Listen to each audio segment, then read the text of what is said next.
Matt here from Matt Likes Comics. And today, on July 4th, which for our neighbors down south is Independence Day, and I hope everybody and all of our American neighbors are having a wonderful time blowing up a small part of the country they love in celebration. That's what you have to do. See, Yeah, having 3 days away from our own celebrations, ours were not as quite as big as yours. There's a fire. We had pretty much had a fireworks, which we can see not far from our house because I'm actually not far from the downtown Parliament Hill where they have the fireworks every year. So fair enough. my family and I can travel 10 minutes and we can see them without dealing with the crowd. Anyway, I brought a guest on today. You've probably seen him once in a while on other channels, such as Mark at Suddenly Comics and that guy Alan, the comic collector geek. Once in a while, he's there. Yes, like twice a week. May I introduce Stephen Gentner? Stephen is a longtime collector. He is a Overstreet Guide advisor, and he has been in comics for a long time and has a lot of knowledge and a lot of books. Are you having a good day, Stephen? I am having a good day. Thank you, Matt. Yeah. Why don't you give the folks who don't know you a little bit of your background? I started collecting in 1960. My parents ran a hotel, two hotels, and to keep us quiet for Sunday dinner or Sunday breakfast after church, Dad would say, "Go to the newsstand, and you can pick out a comic book." And so I started with that's where I kind of got my first bit of it. And The minute I started seeing comics, I wanted to know everything about them. I love them. I still do. So I grew up in the Silver Age, just as the Code was in. So from probably '59, I might have seen some. I saw my father's books, the ones that remained from his childhood, from the Golden Age, and he had a few. And then they're somewhat tattered, but nevertheless they were fantastically mysterious, wonderful. I started collecting adventure comics because everybody in the neighborhood did. Uh, Adventure Comics is a wonderful book in the '60s. the Legion of Superheroes was my absolute favorite, and I still love them. After that, I sort of graduated to the Flash, and then because I really do like Carmen Infantino's artwork, and John Broome and Gardner Fox and the guys that wrote. I mean, he did it's just there's nothing like the Flash. Barry Allen's a good guy, and so I went from there, and then Marvel came in, and I was not a very large Marvel zombie. I didn't collect the Marvel monsters. I basically started collecting Tales of Suspense with with Iron Man, and then Journey into Mystery with Thor. And then when Doctor Strange came into Strange Tales, I very much liked Doctor Strange and Ant-Man. Those were my favorites. Uh, Those are good characters. I really and like Doctor and when Strange. Captain America came into Tales of Suspense, it was very good. I never was a big Fantastic Four collector. I never was a big Spider-Man collector. And then about 1988, my childhood collection from about 1965 all the way up to 1988, and all the new stuff I bought, and all that stuff, all the silver runs I had, I basically traded all that away.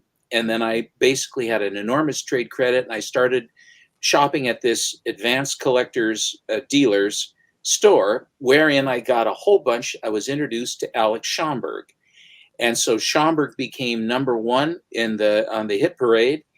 And then a little later on, because I didn't have any of my silver books anymore, or any other books that I had before, I think it was about 70 long boxes of books that I basically traded away at one shot. Nice. I mean, So, I that mean, was that a was lot to give it up was at one time, it but was a sea change, and the pendulum had swung. This is 1988. The pendulum had swung quite heavily to Silver Age.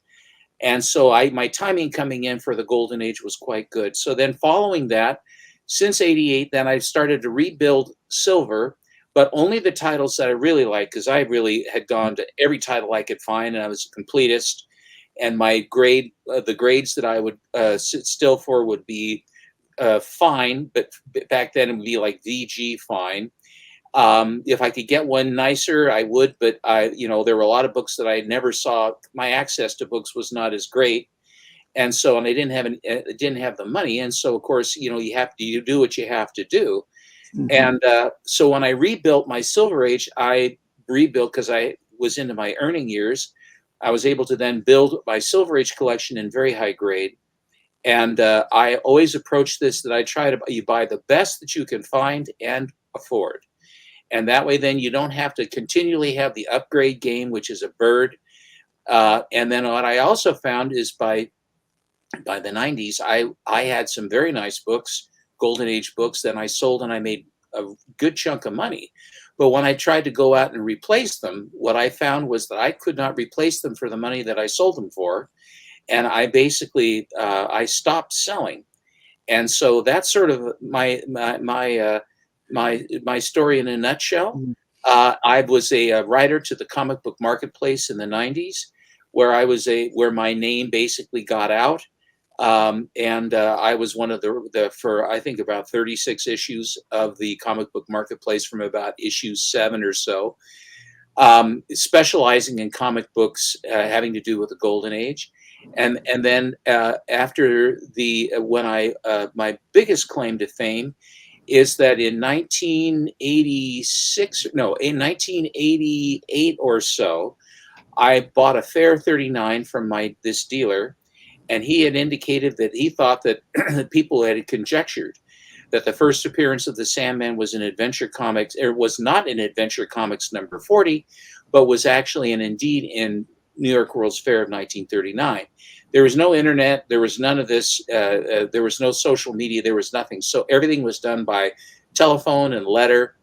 The copyright office I mailed in anyway. I did all this research. I talked about it at length on Alan's channel. If you go back and watch that, you can get the whole story. But long and the short of it, I established that the Sandman's first appearance was in Fair 39, and by virtue of that, the Overstreet, Bob Overstreet and Steve Jeppy, who had just purchased Overstreet for the price guide, invited me to become an advisor. And I did so in 1995, and I have been an advisor since. And since I'm not a dealer, I have a chance to write sort of feature writing about the comics that I find and the things that I like and my observations of the hobby. And if you read my posts on Instagram, which is my handle is Collecto6, as it says right below here, small c. You get basically I'm doing the same thing, except I get to add music, and I get to put the books I want. I get to show the insides of the books better, and I mean, with the limitations of Instagram, but nevertheless I get to do that. And if you scroll my wall, you can see what my mania is. And Matt was so kind to invite me, and I think that Matt's got a good channel going here, and I'm honored to be on. And we're going to show some books. Yeah. Today's topic, as we don't tend to see this much on some of the other channels that Stephen goes on, we decided that we were going to show war books because in American history, wars have shaped them quite a bit. I mean, no country more ever, probably, certainly in the modern age, has been formed in fire, lived in fire, and lives still by their ways by fire. And I am talking about the good old USA, born in revolution and been involved around the world. And even today, they consider themselves the arsenal of democracy. So, Stephen, We are, if we haven't, if our leadership is halfway on the ball, yes. I'm going to make you big and allow you to show some books. Thank you. Behind me here, I have some artwork that was done by an artist by the name of Shane McCormick. And I basically chose characters, and he did recreated some of these for me in the style of Bruce Timm, the artist Bruce Timm, which I like, an homage to him. Fun stuff. So back with regard to war books, in the Silver Age, there were I wasn't so much about Sergeant Fury and the Howling Commandos. I had some, but I was much more in tune with the big five DC war titles: Our Army at War, GI Combat, All American Men of War, or all these Star Spangled, all these ones that we had. And what I ended up doing was, my very favorite one was the Haunted Tank. And the Haunted Tank ran in GI Combat from issue number 87 all the way up to the end, basically. And back in about 1989, I think, 89, yeah, about 1989 or 90, I went into my local comic shop, and the dealer there is a good friend of mine still. Was putting away, or just counting up, a big box of books. And I said, "What do you have?" He says, "I have it's a complete run of GI Combat." I said, "That's Haunted Tank, isn't it?" He says, "Yeah." And he pulled out the Haunted Tank, the first appearance. Here it is. And I said, "Oh my gosh." And he says, "I can work out a price for you if you want to buy a few." I said, "How much for the whole box?" He says, "Oh, geez." And so then he riffled through and he says, $600.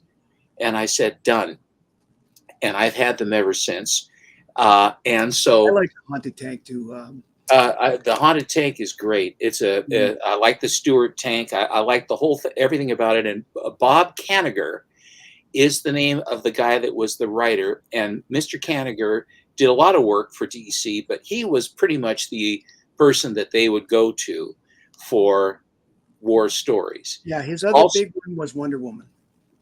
and then you also have what you have with in GI Combat. You have artists like Russ Heath and Joe Kubert, and just phenomenally wonderful artists that would show this little Stewart tank with a 37 millimeter cannon taking on Tiger tanks and winning. I'll be honest, I think Joe Kubert did pretty much every cover of every war book for DC in the 60s and 70s. Well, he did a lot of them. Kubert, that was part of it, but he did Hawkman, and Heath did a bunch too. So I will start off by, this was the earliest one that was in the box, and it's a 10 center. It's number 85. Nice. And this is a one of those sort of gray tones, but sort of a painted cover. The best part I like about a lot of war covers is it doesn't show war as glamorous. It shows it like it is. It never did. It never did. But the Korean War stuff was even worse. Anyway, they showed bad stuff. But here's the Phantom B-17. That's beautiful. My grandfather actually was in the Royal Canadian Air Force, and his job was drawing all the he drew all the drawings of the technical manuals for teaching, and he drew a lot of stuff like that. That cover reminds me of some of the drawings he showed me when he many years ago. Very cool. Yeah. Here is the very first appearance. This is the issue that has the first appearance of the Haunted Tank. Yes. Now this cover is very interesting. It's this sort of gray tone cover. It's very interesting, but what you are looking at here are torpedo bombers. This is the TBF Avenger is what these planes are. They are not dive bombers. They never were. They were torpedo bombers. And these were the planes that would come in on the deck about, 25, 150 to 100 feet. And then they get lower and lower and then drop the fish. And then they would try to pull off and get away. But they never, this is completely inaccurate, but it's a cool cover.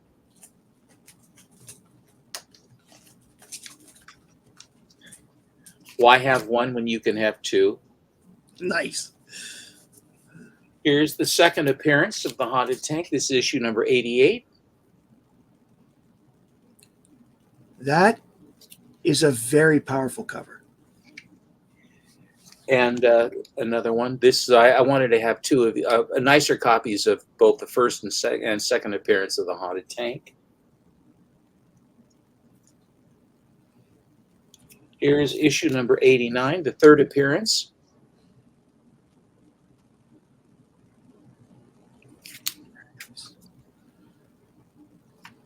And again.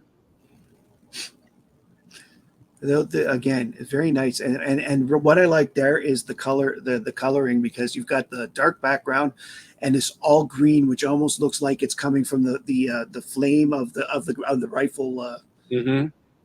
and it's just absolutely powerful. Here's a very, very interesting painted cover. You see the Japanese soldier ready to ambush this poor GI coming in with his Thompson out. Do you know if Conacher ever served? Who? If Robert Conacher ever served? Kanigher. Uh, Conacher's. I don't know if he did. That's one I haven't checked. I know that Gardner Fox didn't. Mm-hmm. Uh, but Gardner Fox though was 4F. I do know he tried. The Gardner Fox was there at anyway at DC for a long time. Here's another cool painted cover with a Stewart tank, Jeb Stewart. Yeah. No, Gardner's eyesight was really bad. He couldn't. So this is that was issue 90. This is 91. So this is the first 12-cent issue. So you know that's 1961 is where we are.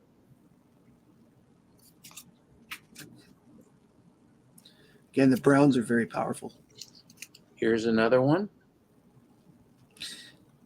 Now, is this the haunted tank that's on the cover at this point, or would you call No, it still? no. The haunted tank was not the cover girl in all of these as yet, but they were going to be pretty quick.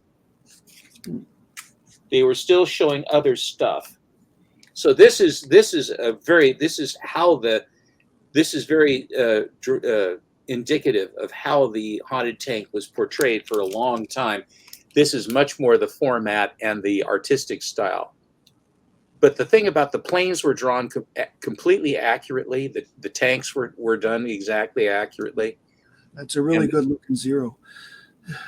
If you could say it's good looking. It's not a Zero, it's an ME-109. Oh, sorry. Stars is crosses on. Okay.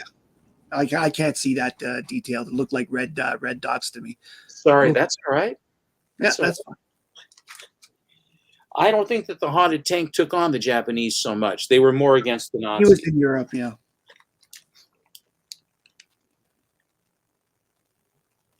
Very nice. I have a few more. I have a lot more, but I wanted to show some. Yes. These are all the earliest ones I have of the haunted tank. The war books took a beating because I think they were passed around a lot. Mm-hmm. Well, we're talking in an era where a lot of people still had actually experienced the war. So. Oh yeah. And these would be their kids that would be buying them and probably using them as ways to at least start conversations with their fathers if their fathers would talk about it. Generally, they didn't. Yeah. My grandfather, my dad was supposed to go to Korea, but he was never called. He was Navy. Mm-hmm. It's a great dark cover here, this one. So that gives you that. This is issue number 98. So I gave you from 85 to 98 of the haunted tank in GI Combat, and I have, like I say, I have the balance of the run sitting on a shelf. Well, it's great stories to read. Did you want to show some of your books? Oh, sorry. Yeah. Well, when it comes to GI Combat, I only have the one. This one is GI Combat 263. Mm-hmm. And it's closer to the end of the run when the books were bigger, and I believe 268 was the final issue. So this is almost the end, but this one had 4 stories in it. 2 of them were haunted tank, and the other 2 were there was one featuring these 3 guys. Apparently these are World War II mercenaries. I will also show you my only one of the Our Fighting Forces. I have most of mine are weird war tales, so that I have. This is this one features the losers. This is issue 151. We talk about Joe Kubert, but the interesting thing about this issue is Joe Kubert did the cover. but Jack Kirby did the interior. Cool. So that was rare because Kirby didn't do much war at all in general, and Well, he did the Sergeant Fury. yeah, but I mean, like Sergeant Fury is the only but he didn't. I'm talking DC. He barely. He did a lot of his own stuff with the Fourth World and the Jimmy Olsens, and he. My understanding, I read up on it. That was just a fill-in issue at the time because Kubert had so much on his plate. So I'm going to go back to you. Okay. I'm really curious. You have a great collection, I'm sure. So I'm going to make you big again. Well, thank you. I collect a lot of Golden Age books and Atomic Age books. The Atomic Age is an age that is sort of the follow-on of the deep in the heart of Golden Age, if you will, Yeah. from 38 to 45. 38 being when Action 1 came out, and 45 was the end of the war in September. September 2nd, 1945 was the end of World War II. And when the atomic bomb dropped, a lot of the content in the magazines started to take on things about the atomic bomb, atomic energy, mutations, and all this other stuff. But that came a little bit later. But the science fiction, the crime, the good girl, and pre-code horror were the basically what came after the war, because the soldiers, the young men returning from war, weren't interested in guys running around with capes so much. They were more interested in having entertainment that like horror and good girl and crime and things like that. And so when they talk about pre-code, which came in 1954, September of 1954, the content of the books and the art in the books was extremely jacked up. The war books from the Korean War are especially brutal, incredibly brutal. And I actually have. There were a lot of EC books at the time, and most of them were Korean War based, right? Yeah, the Korean War stuff. They really did. They didn't really show a lot of horrible stuff for the Golden Age. The Captain America 46 with the Jews being loaded into the ovens was one that was not so good. But it was a lot of damsels in distress and things like that, and guys getting, being heroic and stuff. But it wasn't as graphic as, I mean, it left little to the imagination, but it was more on a heroic basis rather than on striking different colors and content of blood and various other things that were going on. It wasn't as much as it was after the end of the war. After the end of the war, things really ratcheted up. But some of the companies didn't actually go as hard. This particular comic book here is from November of 1941, so we had not been bombed at Pearl Harbor, but the war had been going on for a while. For us in Canada, we started in September 39, a week after the war started. We declared on the 10th of September. So for us, it was a long time. Yeah. So the war had been going on for 2 years, pretty much. Actually, 2 years. And America, although we weren't at war, we were actually in the war because we were providing war material and Lend-Lease and all that other stuff that we were doing, much to the chagrin of the Japanese and to the Germans. And we gave the British 50 destroyers, was one of the World War I destroyers. That's what they called, the Brits called them gift horses. That's right. Because they were old and, thank you very much for the ship. This thing is, creaky and old. And yeah. Not very good, but it was something. It was something that they actually used. And they ended up utilizing those destroyers and a lot of others. And of course, then when we were bombed. Yeah, and you guys had the base, the Americans had one of the bases they got was Gander, Newfoundland in Labrador. And you guys were there until 1989. So yes, we were And I'm sure that if we wanted to come into Gander and come in and use the port and then leave, I mean, if we were going to stage there or something, I'm certain the Canadians wouldn't argue well, with it. well, at this point, it's a different treaty, and now it's under NORAD. But yes, because we still have a small air base there. Okay, fair enough. Yeah. So anyway, but this particular book is from November of 1941. It's Whiz Comics number 24. That's a good one. And so the guys Captain Marvel is on a British ship in this. So that's one. Various artists and themes and characters were involved in the war, and they would fight the villains of the war, the Axis, the Japanese or the Germans, with equal furor, although I think that the Japanese covers were more in tune than the German ones were. The Japanese ones were seemingly more heinous. It's an interesting fact that the survival rate in a German POW camp during World War II was about 77%. And that's from infirmity or from injuries, wounds, and things like that. It was, if you played ball, then pretty much you'd be okay.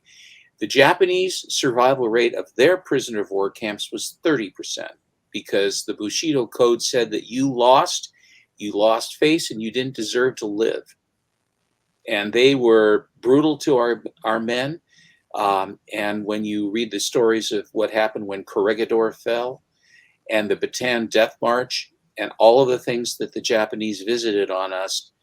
We had our equivalent at Hong Kong when they took our prisoners. I think maybe 5 people survived in the end. Yeah, it was horrible. They did the same march, the same type of march with us, with our men. I have very strong feelings about the treatment and how we were and how we ended it with the Japanese. I'm all in favor of that. Here is another one. This is the Green Hornet Comics number 22. This is from Harvey Publications from January of 1945. It features a cover by the artist Alex Schomburg. And what you've got going on here is it says the Green Hornet's rendezvous with Jap saboteurs. And so they are basically trying to figure a way that they can bring nitroglycerin bombs and everything else and basically blow up a B-29 plant. And this has all of the different features that makes an Alex Schomburg cover fun. Every corner has got something going on. It's just everything is going like crazy. Alex Schomburg, if he had continued doing it, would have found a good home in Mad, because a lot of the artists were like that too. In Mad magazine when they moved on. He went into science fiction. Yeah. He was in science fiction, and then he ended up in science fiction because he just excelled at that. And then later in like 40, 48, 49 up till into the early 50s, he had the airbrush covers, which were absolutely spectacular and wonderful. Here is one that is pretty graphic, but I will tell you why. It's because it's from the Korean War. One of the artists that is very famous during the middle golden age into the 50s was an artist by the name of Matt Baker. And Matt Baker excelled at the form divine of females. And he basically had all of these different titles with Fiction House and Jumbo and Jungle and what have you, and also for Fox Features Syndicate. And he always had these jungle gals doing whatever they were doing, Rula and JoJo and all this other stuff, great stuff. And then after he left Fox Features, he went to a company called St. John. And Archer St. John, hello. No, I'm good, thank you. I'm drinking cranberry juice. Hi, Sue, says Matt. You want to come say hi? Yeah. Hello. Happy Independence Hi. Day. Thank you. 4th of July. It's 4th of July? Yeah. This Almost. is when it's going to be. This one's going to be broadcast. Oh, okay. Happy 4th of July. Happy 4th of July. Well, you're in Canada, though. You don't celebrate. July it. We 1st. celebrate the 1st. Oh, okay. Very good. Mhm. Well, happy, I don't know. What do you call it there? Canada Day. Canada Happy Day. Canada Day. Bye. See you, Dave. Used to be called Dominion Day, but they changed that because nobody called it that anymore. Anyway. Well, it was sort of like Armistice Day turned into Veterans Day with us. Exactly. And then we had all the presidents' birthdays. We had Lincoln and Washington, Lincoln and Washington's birthdays, and then they got rid of that and they made it President's Day because we couldn't. I won't go into it. So during the Korean War, Matt Baker was putting out product for St. John, any number of all manner of girl book, True Secrets, pictorial this.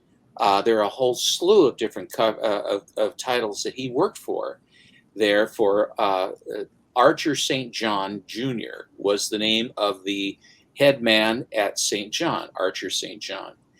And he and Matt Baker were good friends. And he really was, I'm certain he was very, very happy to have Matt Baker there working for him because he produced amazing things. But Matt Baker did do some war covers.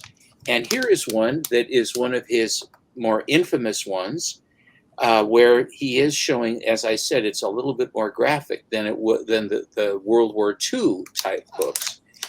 And this is Fighting Marines. And this is issue number 11, and they call it a flamethrower cover because it's a flamethrower cover. Mm-hmm. And it was drawn by Matt Baker. That's amazing. Matt Baker. Quite a famous cover. So good. I'm amazed that he didn't get more. I really think he should have had more work, and I realize that his well, he did have a lot of work, but he died. Yeah. He had a bad heart. I'm talking about like life covers or time covers, stuff like that. Stuff like other artists would get. It's too bad he didn't get more of that stuff too. I think that he excelled in the field in which he basically enjoyed. That is true. Here is another World War II cover from August of 1942, and so this would have probably been out sometime in July of 42, give or take. So in July of 42, Pearl Harbor was still a shambles.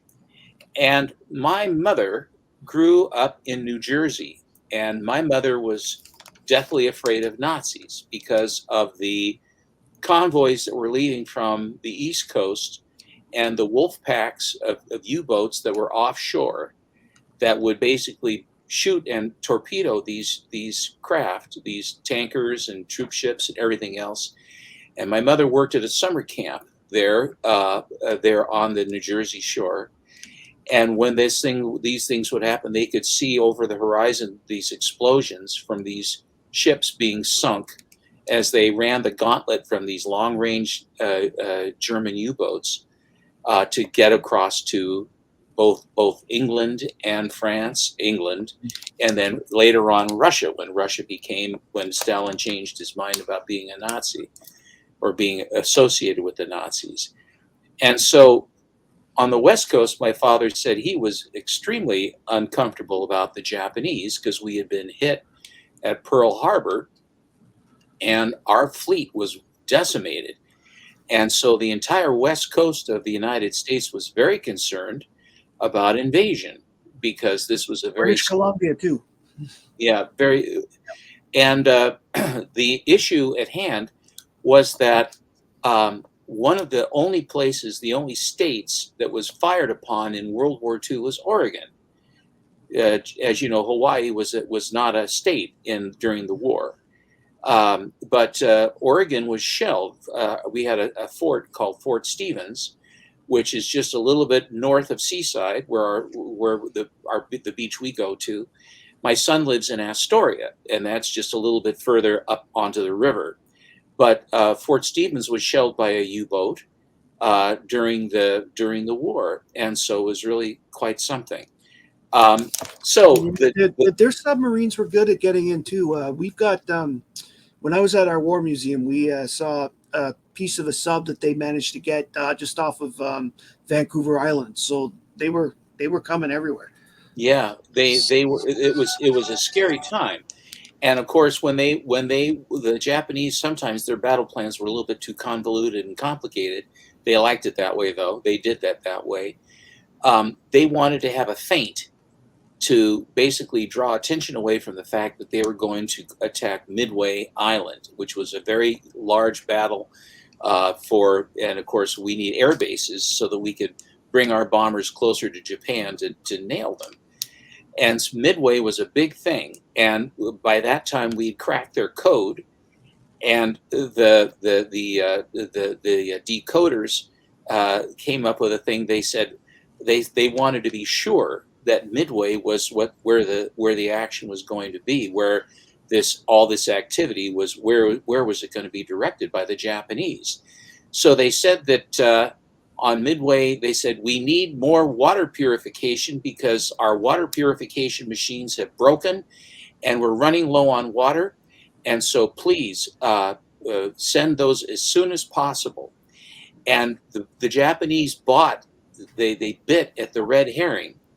And so then they said, Island Y, or whatever it was, is running low on water and needs water purifiers. They were so efficient, their efficiency killed them. So we knew right away that then it was Midway, and then we were able to position our forces to basically take on, and then that was the largest victory for the United States against Japan in the ocean. Yeah. Pretty much, we knocked out their flat tops, and I think we took out the Yamato, and I mean all this other stuff. I don't know if it was the Yamato then, but no, I think we got the Yamato at Coral Sea because they didn't have, it couldn't get there in time. I think that. So, but back to, again, all of this, I say all this stuff because the history that is involved with these books, the history in the times in which these books did come out, has a distinct bearing on the type of content and flavor of these covers. And so the Japanese, the fear of being invaded by Japan was considerably higher than it was being invaded by Germany. And here is one where Captain Marvel is taking on the Japanese, swats the Japs. Yeah. And all the Japanese are small and down below and getting ground up by Captain Marvel.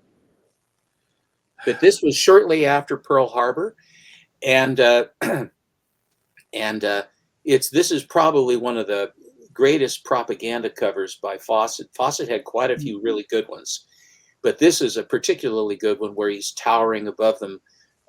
In a proportion shifting thing and he represents not only himself as Captain Marvel, but it's the righteous indignation and the retribution from the United States for what they did.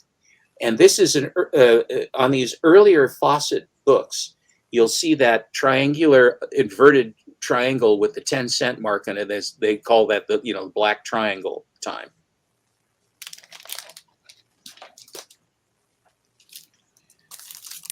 The atomic war was going. The question of an atomic war was definitely in hand because everybody wanted to get atomic bombs because the United States had atomic bombs.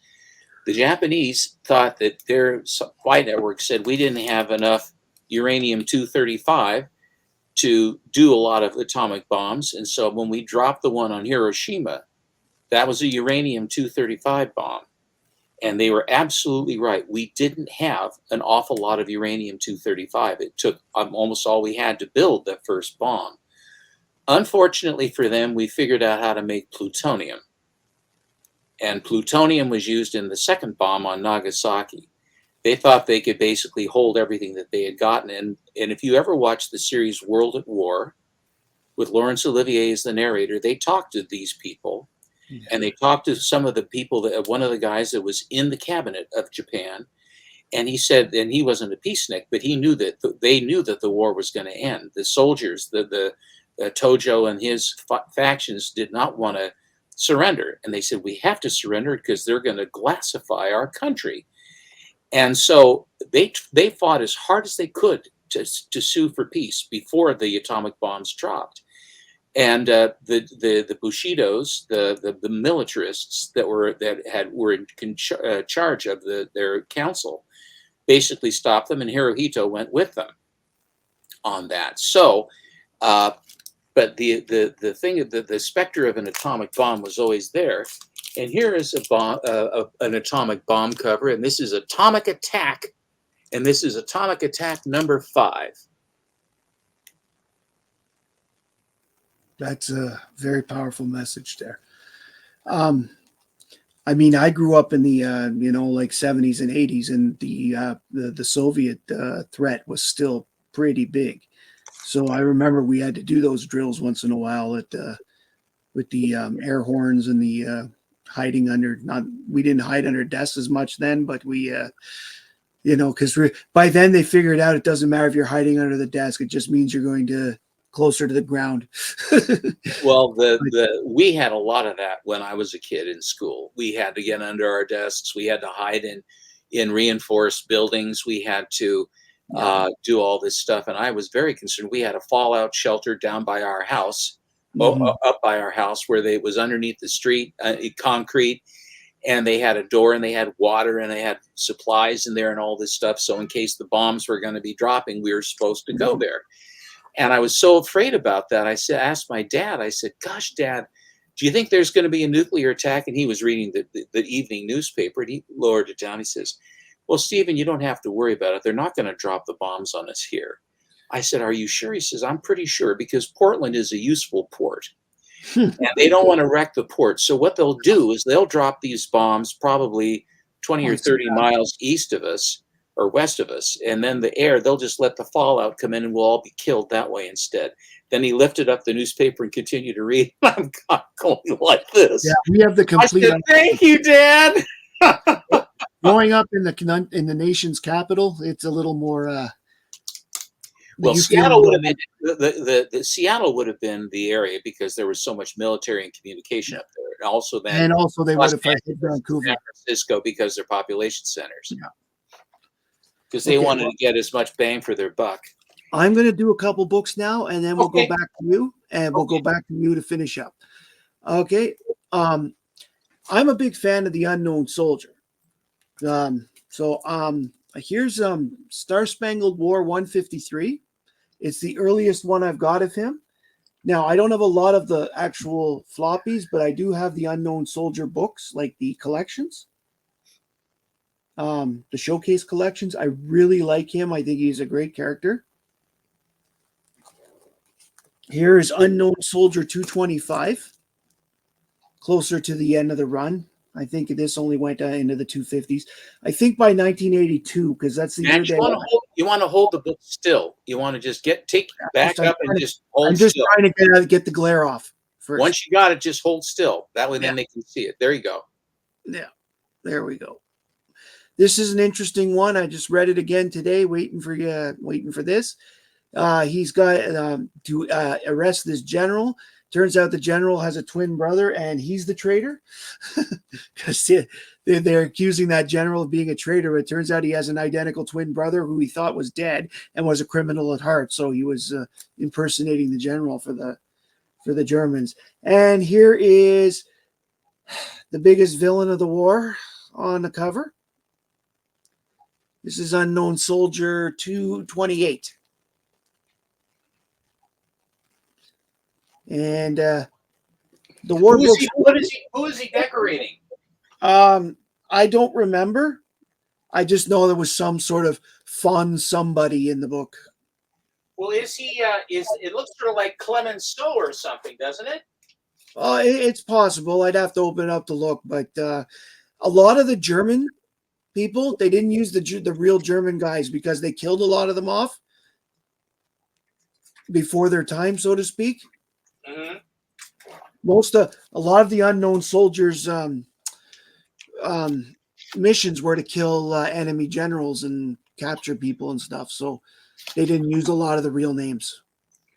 Anyways, we're going to go back to you. All right. If you're ready.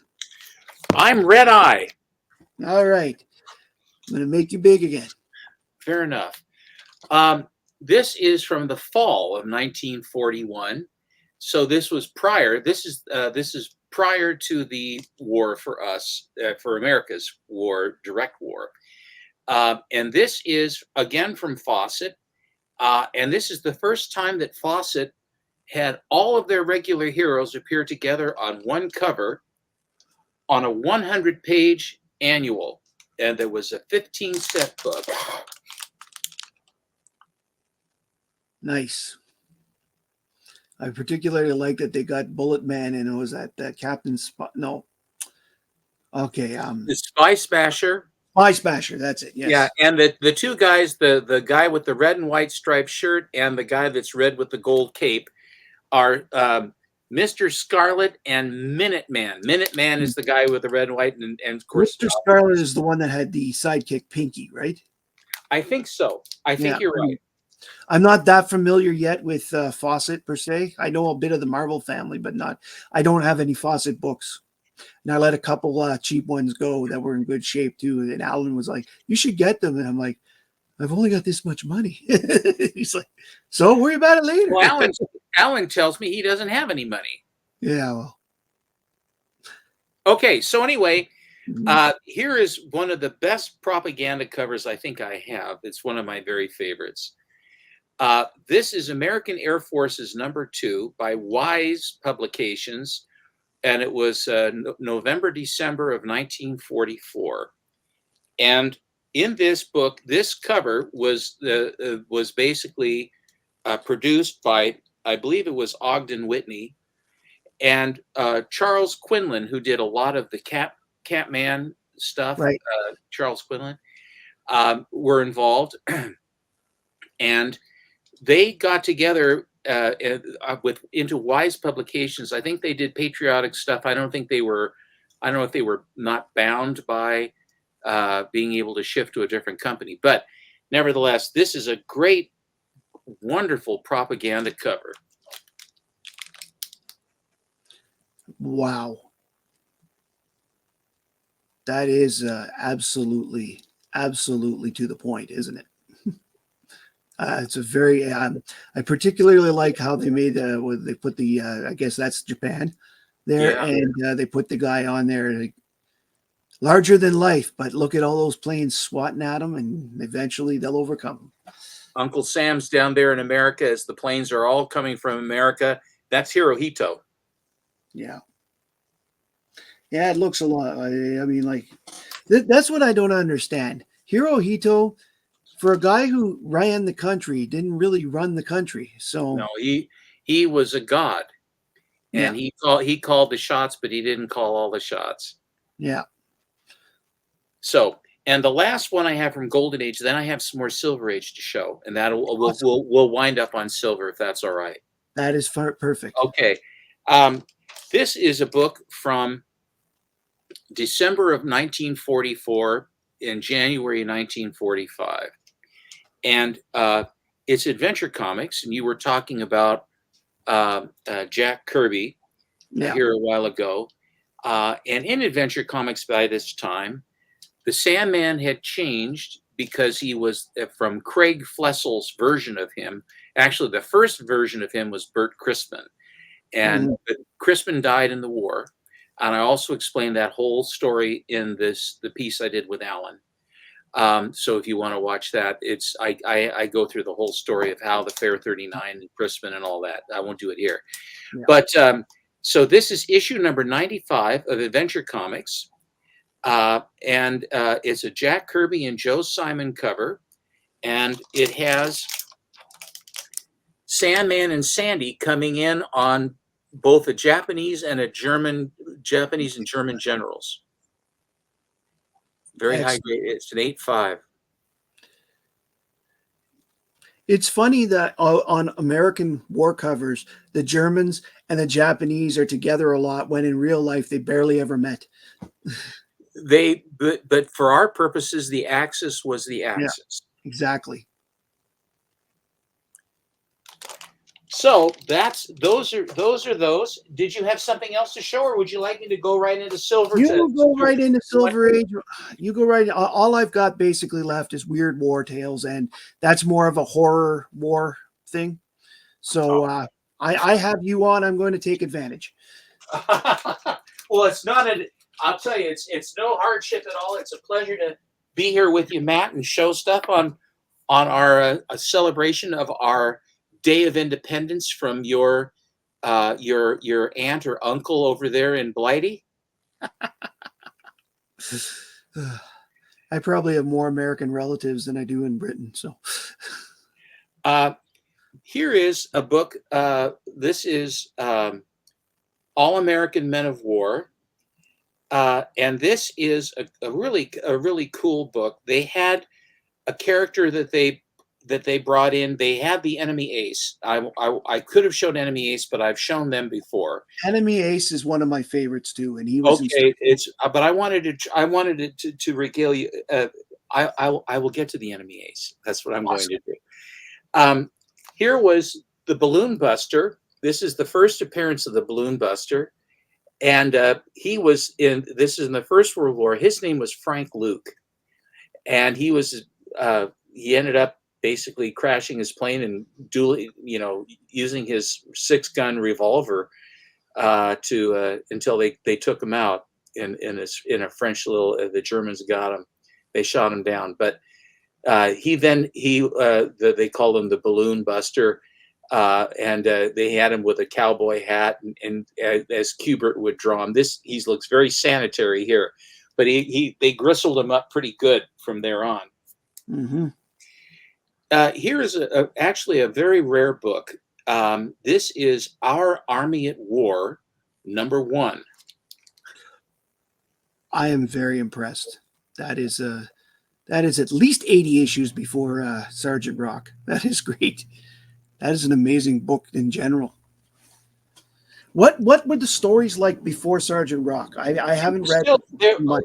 A lot of the stories had to do with personalities of the soldiers. Either it was the grizzled sergeant was helping the young guy, or the young guy that was a hothead or whatever like that, and then becomes a member of the team, and all of it was about building cohesive teams, and then personalities of the people going through this crucible, and then the death that would, whatever death there would be or however it would be, and then as far as part of the plot. And there's very little that's more heroic than basically, giving the last final measure, on that. Speaking of Sergeant Rock, here's a very, very early, and for a long time was thought to be the first real Sergeant Rock. And it's called the Rock of Easy Company. Yeah. And here Number it is. 81, I believe, eh? Hey. Well, there's a big, even today, there's a big debate. DC themselves say that's intended to be the first appearance. But a lot of people say no, because it's technically not called Rock until 83. This is the Rock. This is the Rock of Easy Company. Thank you. Exactly. My personal feeling is 83 is the first appearance. However, again, you're going to have people that argue it's the 180, 181 debate again, all over again. I think that, getting it right is fine, but here is one that you really don't see very often. Here is Our Army at War, #112, and this is the one that has the whole cast of the Easy Company guys at that point. Yes, I that is a cover. That is one I want because I love that cover. You could call them the Easy Bunch after the Brady Bunch with that setup, and it's glorious because it's nice to see the rest of them get some love on the cover. They're all just as big a part of the story as Sergeant Rock, because Sergeant Rock wouldn't be Sergeant Rock without the men in Easy. That's true. So let's see here. Here is the first appearance of the enemy ace. Yes, another book that I've looked at with love in my eyes and wishful thinking. Enemy Ace is one of my favorites because he's he's a little melodramatic, but the fact is, like, he's just so respectful of the enemy, unlike a lot of the rest of the German high command in both wars. Mhm. And A it's good good to see cast that. a good cast deserves repeating, Yeah.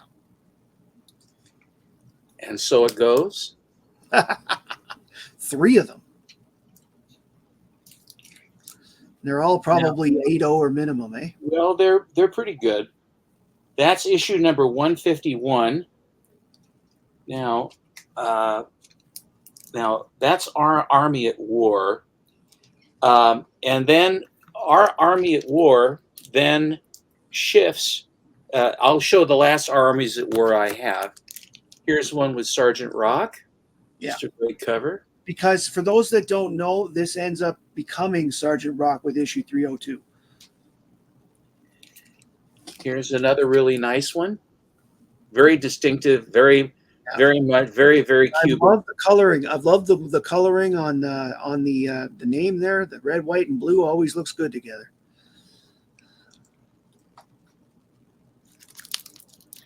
And here's one that one of the giants that I managed to just sort of fell into my collection at some point. Very nice. So then, after the enemy ace was in our Army at War, he went over to Star Spangled War Stories. Yep. The ones all the ones I showed have enemy ace in the back as the backup story. So here is the first appearance of the enemy ace in Star Spangled. Yep.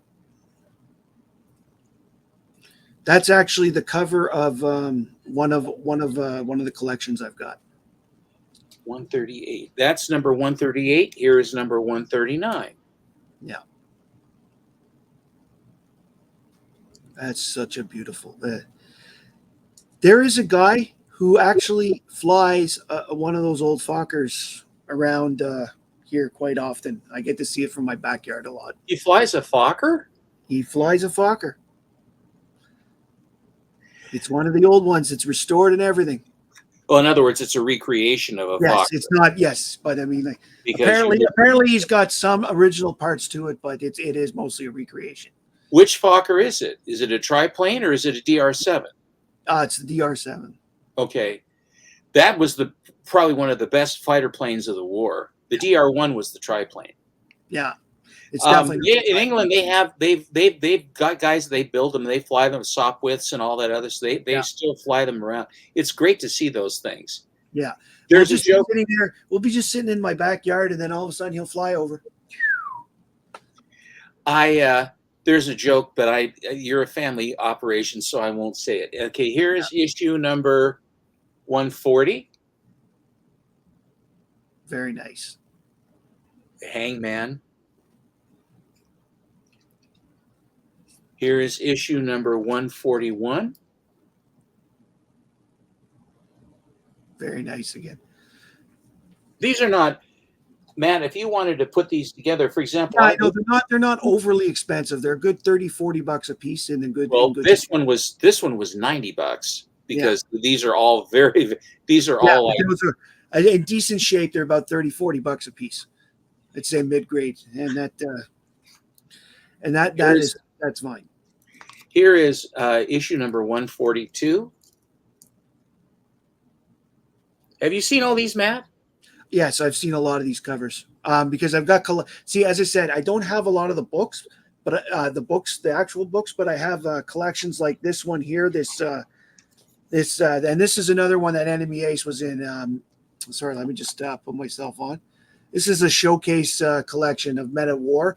That title that had the Gravedigger in it and the and Enemy Ace. I have a lot of those. Like I've got Sergeant Rock ones. I've got all of the trades then. Yes, that's what I'm saying. I do have the trades, and in a lot of cases, I mean, like the trades do come in handy because they make great reading when you're out. Oh, totally. Work, stuff like that. I tell you, so here I go again.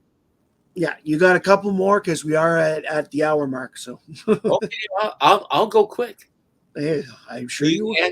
Okay, I'm sure I'll show just two. I'll show just three more. 3 more is good. there's this one. Enemy Ace is great. And then I'll show the last enemy ace that I have. Let's see here. Is this one. Nice. And then I will also show the first appearance of the Unknown Soldier. Yes, that is another good book. That is done definitely on my want list. That Star Spangled War. So those are they. Yeah, Stephen, I so appreciate you coming on today. Thanks, Matt. Thanks for inviting me. Taking time out on your holiday to spend some time playing with comics, which is always something everybody likes to do. That's what makes it a holiday, to play with funny books. I love the fact that every time I see you online or I talk to you on the phone, that I learn something, and I can't be more grateful for it. I'm very happy to do it. I'll come again. I hope so. I'm hoping to just start doing live streams soon, and I definitely want you to come on when that happens. Because they're going to be discussion boards mostly, but there will be book showings as well. Fair enough. I think that with discussions, it's always important to have books to show as well, because exactly. if it's straight discussions, then it's a little hard on the audience. Yeah, exactly. Okay. Well, thank you again, Stephen. Everybody out there, please like, subscribe, comment. If you have questions for Stephen, put them down in the comments, and I'll make sure he gets them. Or you can, and Stephen is on Instagram at Collecto6. He puts up pictures of books just about every day, and he usually puts the stories that go with the books, and it's great to take a look. It's never dull, and it's never disappointing. Well, thank you. Anyway, my name is Matt, and I like comics, and I hope you do too.